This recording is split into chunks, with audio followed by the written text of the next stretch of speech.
Persoalannya adalah kenapa agaknya Allah mendiamkan nama watak dalam Al-Quran. Kisah-kisah dalam Quran, kita akan dapati ada beberapa watak yang Allah sebutkan nama-namanya.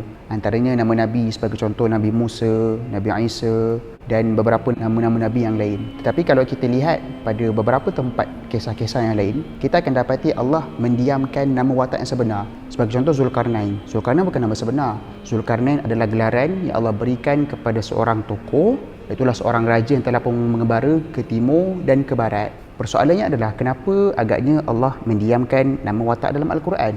Untuk kita memahami perkara ini, pertamanya kita kena faham dulu apa tujuan Allah SWT menurunkan ataupun menceritakan kisah-kisah Quran. Tujuan kisah Quran itu adalah untuk menjadi zikra. Wa yas'alunaka 'an dzil qarnain qul sa'atlu 'alaikum minhu dzikra. Itulah maksudnya apabila ditanyakan kepada kamu tentang Zulkarnain, maka beritahulah aku akan ceritakan sebahagian hanya kepada kamu, yang mana mudah-mudahan ia menjadi apa yang disebut sebagai peringatan. Maka di sini kita dapati bahawasanya bagaimana Allah menceritakan kisah dengan bagaimana manusia menceritakan kisah, ianya berbeza.